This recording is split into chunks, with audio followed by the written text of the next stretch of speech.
চামারি করে এনে মালা গেঁথে করে দিলুম, হয়ে গেল। বাবা কি ভোলানাথ অল্পে সন্তুষ্ট, কিন্তু মা গো, ভগবানকে যে 1 টাকা দেয়, ভগবান তার জন্য 1000 টাকা তুলে রেখেছে এইখানে। ভগবানের জন্য যে 10 হাত এগিয়ে যায়, তিনি তার জন্য 100 হাত এগিয়ে আসে। তবে কাজটা হতে হবে তার। তাই প্রেমিক ঠাকুর গৌর হরি আজ সুরধুনির তীরে দাঁড়াই 2টি বাহু উত্তোলন করে বলছে, রে কলিরজি, দেখতে যদি হয় তবে আমার দিকে দেন। তোদের মতো জীবকে উদ্ধার করার জন্য আমি এসেছি। তোদের যাগযজ্ঞ করতে হবে না, কণ্ঠে মালাও করতে হবে না, শুধু দিনান্তে একবার মহামন্ত্র জপ করবে। তাই শ্রীমান মহাপ্রভু আজ ভক্তগণ সঙ্গে নিয়ে শিবাসঙ্গনাম আজ নৃত্য করছে। আর পাশ থেকে মহাজন দাঁড়িয়ে কলম দিচ্ছে, কিভাবে গো? ওই না শিবা স্বয়ংগানে নাচে সচির দোলার,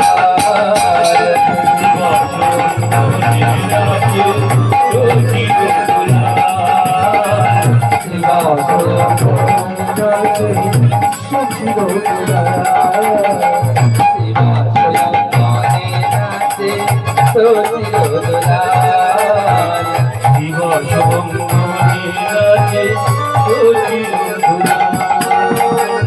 ভক্তগণ সঙ্গে করি নাচে,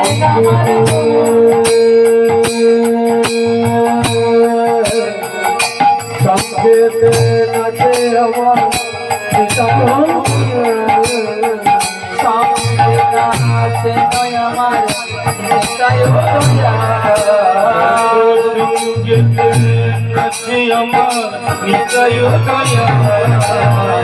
শিবা স্বয়ং নাচে সচির দোলার,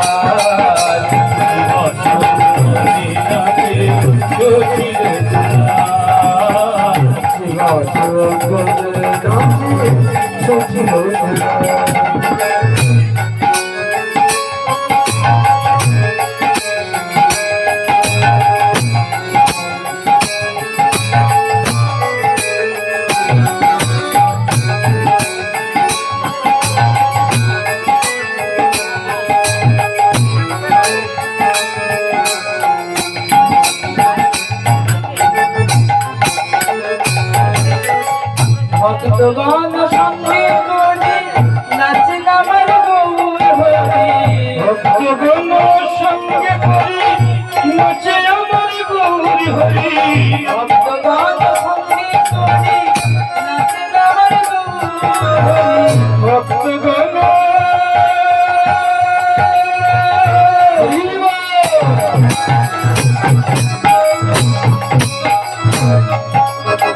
ভক্তগণ সঙ্গে করি নাচে আমার গৌর হরি, ওই যে আমার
শিব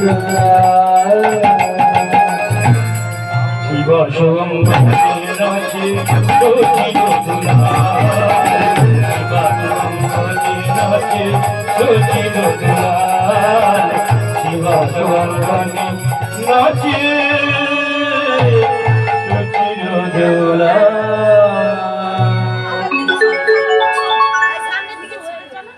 ওমা তাহলে মহাপ্রভু শিবাসম্বন থেকে সন্ধ্যাকালীন লীলা কীর্তন করি অন্তরঙ্গ ভক্তদিকে নিয়ে প্রাতকালে নিশি অতিপ্রাহিত হবার পর প্রাতকালে কি করে গো মহাপ্রভু খোলে করো তাদের সঙ্গে নিয়ে নদিয়ার পথে পথে নাম প্রচার করে। তামা ধরুন তো এটা নদিয়া, হয়তো মহাপ্রভু মন্দির থেকে বেরিয়ে রাস্তা দিয়ে যাচ্ছে, আমরা কি করব? মহাপ্রভু নাচতে নাচতে চলেছে, আমরা দেখলে কি করবো? শঙ্খধ্বনি উলুধ্বনি করবো তো, মহাপ্রভুর সঙ্গে নাম করবো তো। তাই সবাই মিলে একটু বাহু তুলে শঙ্খধ্বনি উলুধ্বনি হরিধ্বনি করে আমার গৌরে দোরে ওই না সোনার নদিয়া ওই না উলুধ্বনি হরির ধ্বনির শব্দ শোনা যায় আমাদের গৌরে দোরে আমাদের গৌরে লোরে সোনার নদিয়া শব্দ শোনা যায় আমাদের গৌরে গৌরে দোরে সোনার নদিয়া উলুধ্বনি হরির ধ্বনির শব্দ